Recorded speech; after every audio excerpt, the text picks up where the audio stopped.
नमस्कार बच्चों।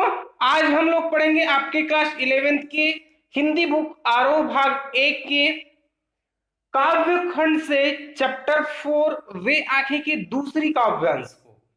हम लोग वीडियो के पहले पार्ट में इस चैप्टर के पहले काव्यांश को पढ़ चुके हैं। आज दूसरी काव्यांश को पढ़ेंगे, ठीक है? तो दूसरी काव्यांश देखते हैं। लहराते हुए खेत दृगों में हुआ बेदखल वह अब जिनसे, हंसती थी उसके जीवन की हरियाली जिनके त्रिन त्रिन से, आंखों ही में घुमा करता वह उसकी आंखों का तारा, कारकुनों की लाठी से जो गया जवानी ही में मारा। ठीक है, तो इसका संदर्भ पहले की तरह ही लिखना है, चैप्टर का नाम लिखना है, बुक का नाम लिखना है और राइटर का नाम लिखना है। ठीक है, प्रश्न में पहले की तरह ही थोड़ा सा चेंज करना होगा, पहले की तरह ही रहेगा थोड़ा सा कि प्रस्तुत काव्यांश में सुमित्रानंदन पंत जी ने किसानों की दयनीय स्थिति का चित्रण किया है। दयनीय दुर्दशा का यथार्थ चित्रण, जो वास्तविकता है उसका चित्रण किया है। और इस काव्यांश में जमींदारों का जो अन्याय है और अत्याचार है उनके बारे में भी बताया है। ठीक है, प्रश्न में हम क्या लिखेंगे कि प्रस्तुत काव्यांश में सुमित्रानंदन पंत जी ने किसानों की दुर्दशा का वास्तविक या यथार्थ चित्रण किया है और जमींदारों के अत्याचारों का भी चित्रण इस काव्यांश में किया गया है। ठीक है, अब देखते हैं भावार्थ। भावार्थ क्या होगा? लहराते हुए खेत दृगों में हुआ बेदखल अब वह जिनसे। काव्यांश फर्स्ट काव्यांश में हम देखे थे कि किसान की आंखें जो है किसके समान है? अंधेरी गुफा के समान है। उसकी आंखें जो है निराशा के अंधकार से पूर्ण रूप से अंधेरा में छाया हुआ है और वो अपने दुख को अपनी आंखों में लेकर के रहता है और किसी को भी वो नहीं बताता है, सबको वो सहन करता है। तो दूसरी काव्यांश में क्या है? लहराते हुए खेत दृगों में हुआ बेदखल वह अब जिनसे। सुमित्रानंदन पंत जी जो है यथार्थता, जो सत्यता, जो वास्तविकता है उसको लिखते हुए कहते हैं कि किसान की आंखों में, जो लहराते हुए खेत दृगों में, दृग दृग का मतलब क्या होता है? आंखें। तो बोल रहा है कि उस किसान की आंखों में आज भी वो हरे खेत लहरा रहे हैं। कौन से हरे खेत लहरा रहे हैं? हुआ बेदखल अब वह जिनसे। अब जिस जमीन से, जिस खेत से उनको बेदखल कर दिया गया है। बेदखल करने का मतलब क्या है? उस संपत्ति से उनको अलग कर दिया है, मतलब उस संपत्ति को उनसे छीन लिया गया है, उनकी हिस्सेदारी को हटा दिया गया है, मतलब उनकी जमीन से उनको बेदखल कर दिया है, उनकी जमीन को छीना गया है। तो उस खेत में जो हरियाली रहती थी, उस खेत में किसान जो है अन्न उपजाता था, उनकी हरियाली जो है आज भी उस किसान की आंखों में लहरा रही है, जिस खेत से उनको बेदखल कर दिया गया है। और होना भी है, क्योंकि उस किसान को अपने खेत से, एक किसान को अपने खेत से बहुत ही ज्यादा प्यार होता है और उस खेत को उन किसान से छीन लेने से उन किसानों में तो दर्द होगा ही होगा और उनकी यादें जो है हमेशा के लिए रहेगी ही रहेगी। वो अपने खेतों को नहीं भूल सकता है।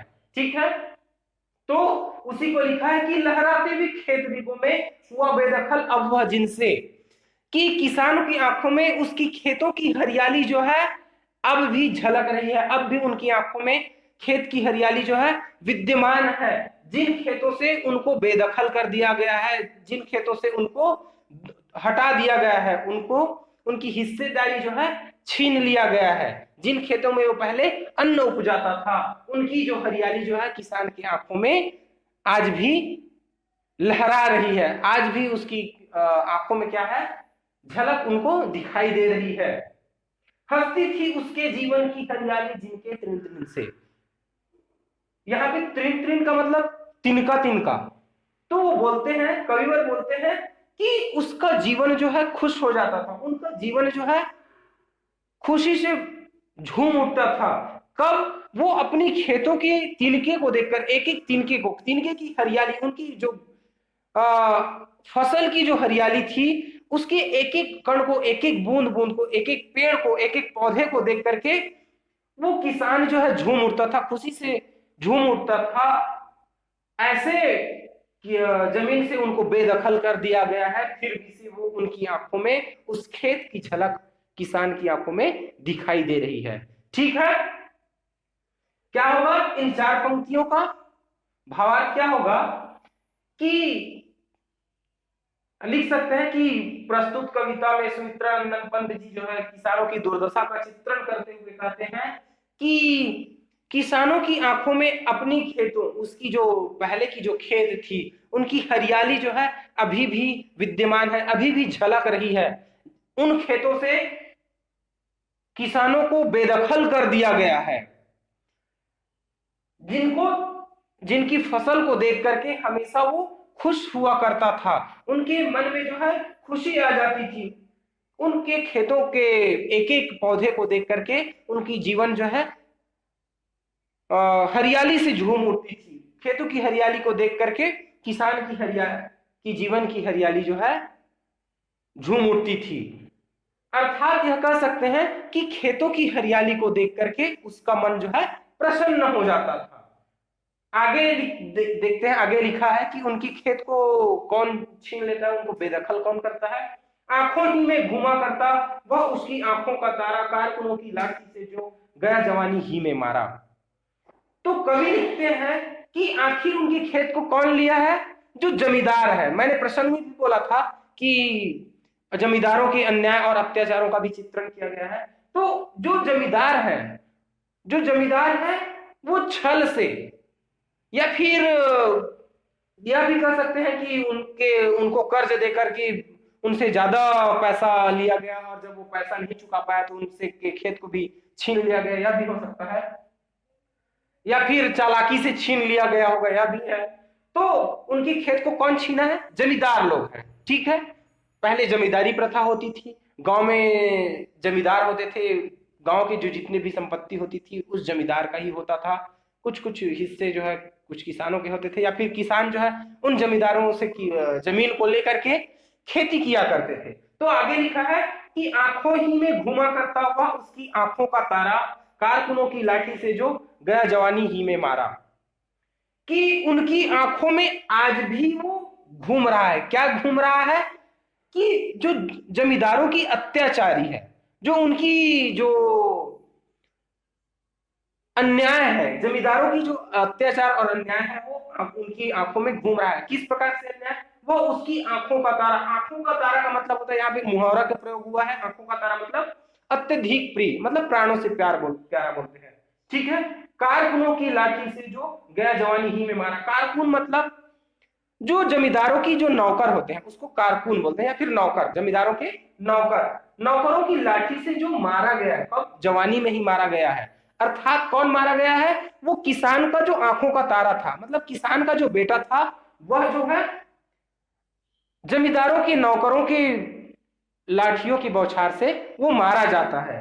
तो उसी को लिखा है यहाँ पे कविवर में कि आज भी किसान की आंखों में उनकी बेटे की जो मृत्यु हुई है वो घूम रहा है, उनकी आंखों में वो दिखाई दे रही है। उनकी आंखों में क्या क्या दिखाई दे रही है? उनकी खेतों की हरियाली दिखाई दे रही है, जिसको जमींदार लोग छीन लिए हैं, और उनकी बेटे की छवि जो है उनकी आंखों में आ रही है, जिनको जो जमींदार के कारकुन है, जमींदार के जो नौकर लोग हैं वो मार देते हैं। क्यों मारे होंगे? कि जो किसान का बेटा है वो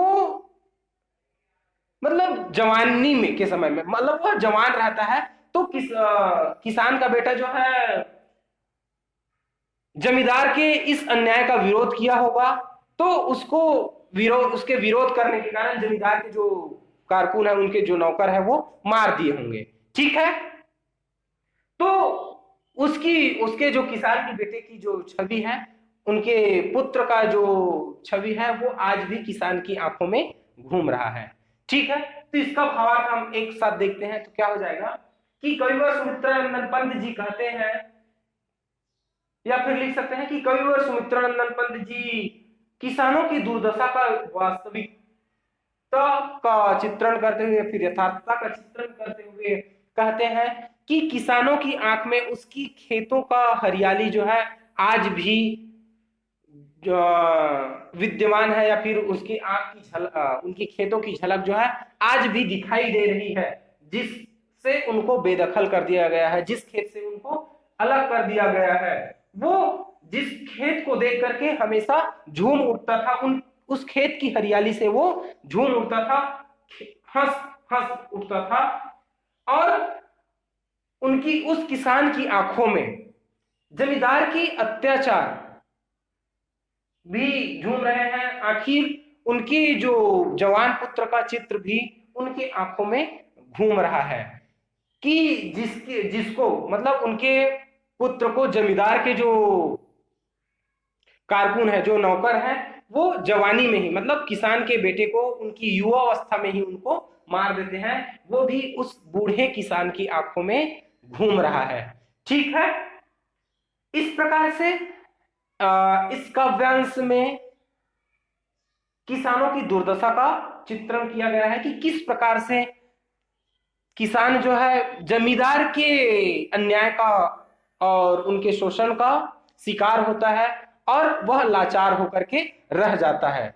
ठीक है, अब इसमें हम विशेष देखते हैं। तो विशेष में क्या हो जाएगा, विशेष में दो प्रकार से लिखते हैं। काव्य सौंदर्य में पहला भाव सौंदर्य लिखते हैं, एक तो भाव सौंदर्य और दूसरी कला सौंदर्य लिखते हैं। तो भाव सौंदर्य में लिख सकते हैं कि किसानों की दुर्दशा का दयनीय स्थिति का चित्रण किया गया है, या फिर किसानों की दयनीय स्थिति का वास्तविक चित्रण किया है, यह भी लिख सकते हैं।